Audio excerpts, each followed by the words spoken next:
All right, ladies and gentlemen, welcome back into the Rocky Top Insider postgame show. This is Ryan Shumpert. I am Rick Butler, standing here at the Food City Center. Tennessee picks up a big non-conference win here on Tuesday night, defeating the Western Carolina Catamounts by a score of 84-36. Now, Western Carolina did jump out to a quick little run, a 6-0 run. I believe that turned into a 9-3 lead. Yep.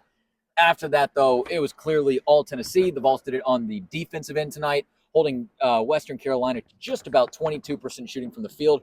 But boy, was it a three-point exhibition for the Catamounts. Yeah, I mean, they came out just firing three-pointers. Just ready to go. And it changed philosophy a little bit in the second half, but I'm not sure I've seen a team take as high a percentage of shots being threes as Western Carolina did in the first half. And you said it, they made 3 of their first 5 in the first 3 minutes and change, and then they made 2 the rest of the first half. And Tennessee ended the first half on a 35-6 run and a 16-0 run. So Tennessee absolutely dominated.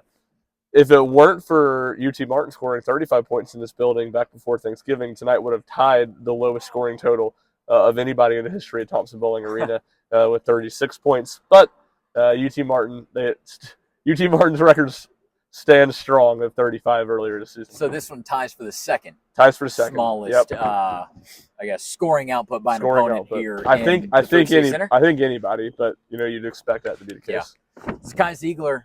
Not a great shooting night for him. Still gets up to 10 points.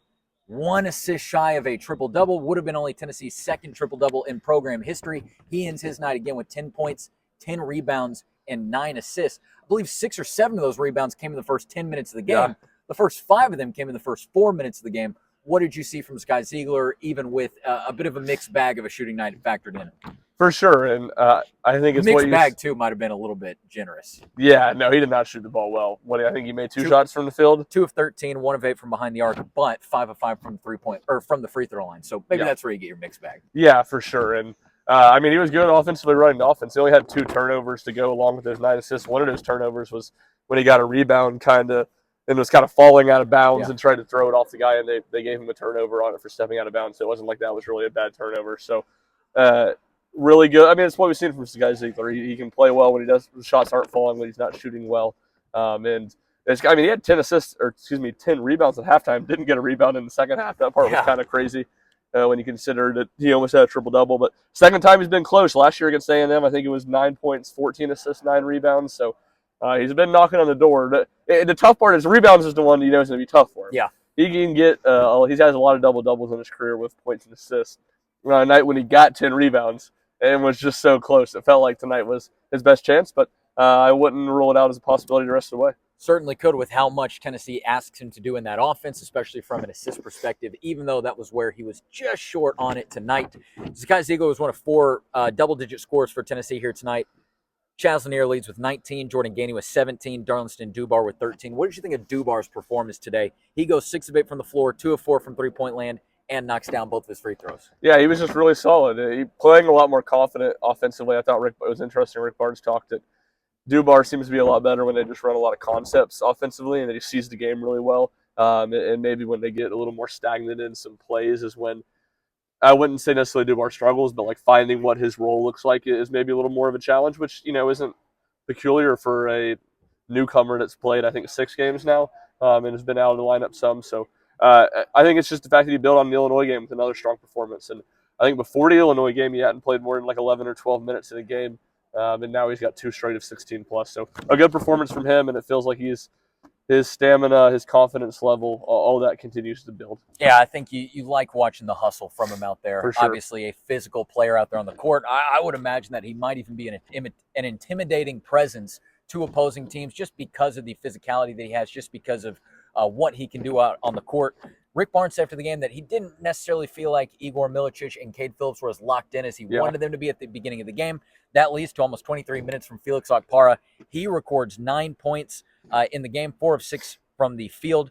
And I believe he had 5 straight points for Tennessee just right there in the early bits of the game as they were trying to kind of close that early Catamounts lead. I think you're right. I know he had the first basket of the game, which was an and one. So really, I mean, Tennessee needs more from Okpara than they got last week. And he's been, I think, the one guy that's been a little more inconsistent, a little more stop and start. So Tennessee's going to need more from him in SEC play. This final 3-game stretch, which started the night before conference play starts, it's about getting everything moving in the right direction, and Tennessee feeling good headed into SEC play. and a good start for Akpar. And you're right on Igor Milicic. I think he got yanked from the game like 90 seconds in tonight. So Rick Barnes did not like some stuff about his performance, and it led to some changes quickly in the game. No doubt about it. Any other kind of takeaways from tonight? Again, a massive win for Tennessee, 84-36. They really got it done defensively. Western Carolina did not necessarily present as, I want to say normal. That's not really the right word. They presented a unique offense, obviously, with, golly, what was it here? 39 3-point attempts in 64 shots. Anything else stand out to you as we sort of wrap this thing up? Not really from the game. I mean, Jordan Gainey was really efficient. I guess that's the guy we should point out. I think he had 17 on like 6 of 8, 7 of 9 shooting. So, 6 of 8, 2 of 4 from behind the 3-point line. Like Dubar, building off a big performance against Illinois, plays well tonight. I'll end it with a little trivia question for you. Okay. Can you tell me where Western Carolina University is? No, and I almost asked that during the game, which one of the Carolinas it was. It's on the western side of one of them. It's in North Carolina, in Colowee, North Carolina. We drive by it when we take the mountain route to Athens. Really? But in the very rural western North Carolina, Colowee, North Carolina. Furman won a big football game there in a downpour back in 2017, about 10-7. A big win for the Paladins that day. If anybody knows their Paladins football, they're SoCon Sports. Shumpert. I got the SoCon Sports down. You got a shout out by the Paladins I did. on Twitter the other day too. Yeah, a couple weeks ago now.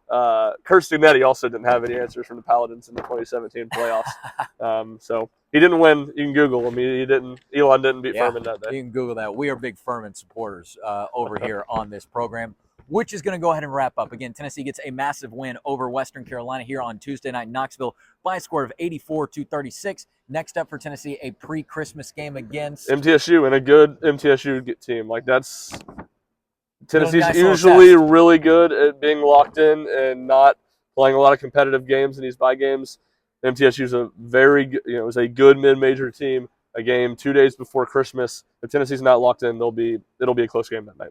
There you go. Stay tuned to Rocky Top Insider for all of your Tennessee news, notes, and coverage as we continue moving on. Ryan and I will both be in Columbus this weekend for the playoff game, so make sure to be following. We got so much stuff covered. It is a triple threat of a crossover season right here in December in Knoxville, and we are thrilled that you are part of it. This is Ryan Shumpert. I'm Rick Butler. Thanks for listening to the RTI Postgame Show.